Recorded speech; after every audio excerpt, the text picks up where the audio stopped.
Hey, Stewart's Chapel, Don Pierson here, and Don Counts behind the camera. And this is Saturday's devotion.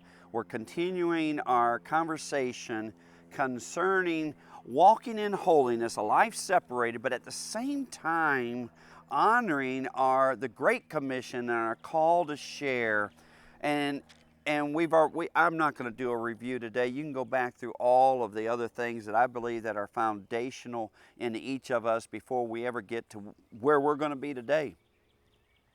Today I want to talk about how holiness means separation in relationship to the world.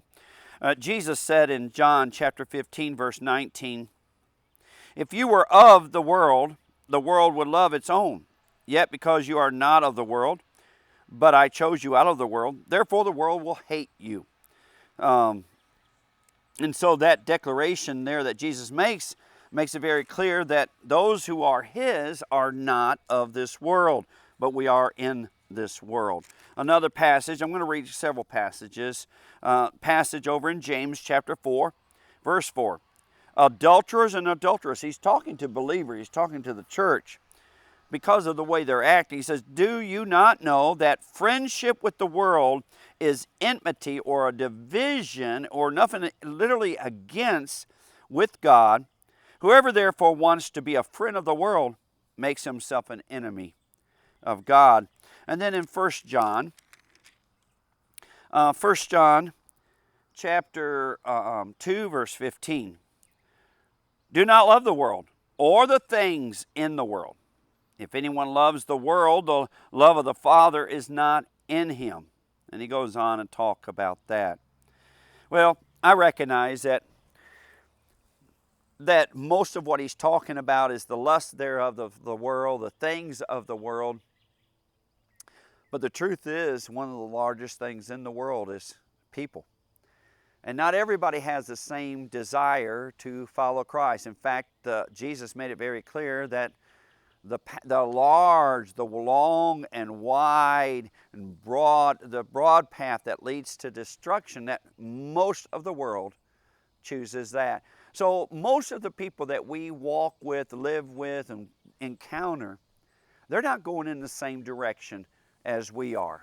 They've made it very clear that they've rejected Jesus, and therefore they've rejected the path that He calls us to. But in talking about this today, what I want to say is that you and I can't have it both ways. Have you ever seen a believer that literally just fell away from everything that they had been taught and that they were doing? I mean, there was a season in their life when they were just thriving and growing and pursuing Christ. And then all of a sudden, it's not just that they're not in church, they're not pursuing Christ anymore. And the things they start pursuing are the things of the world. But what every time, it's not just the things of the world they start pursuing. In almost every case, they make friendship with those who are pursuing the world. And they begin to walk with them.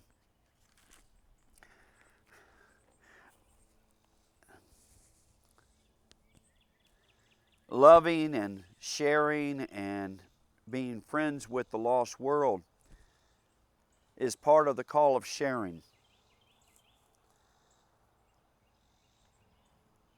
But we are not to pursue them. We are to guard ourselves. I wish it was easier to say. A believer needs to recognize that they're not as strong as they think they are. I recognize I'm not as strong as I think I am, or lest I will fall. One of the scriptures we'll be looking at in just a few days will be the one that says, "Bad company corrupts." That is true. In that passage, he's warning Christians too.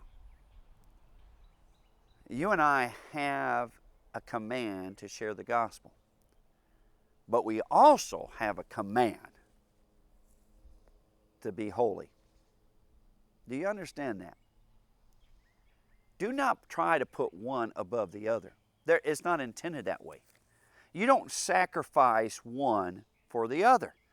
And a lot of time evangelicals, those who are of the Baptist persuasion, a lot of times they will surrender holiness for the cause of the Great Commission. And guess what? When you surrender holiness for the cause of the Great Commission, you end up surrendering both. You can't do that. Missionaries do it all the time. They walk that balance. And missionaries learn that they keep their holiness and at the same time fulfill the Great Commission.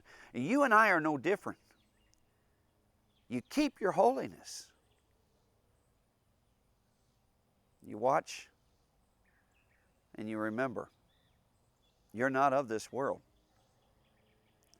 You're passing through it. You're headed to a far better place. Don't make this your home. Love you, Steers Chapel.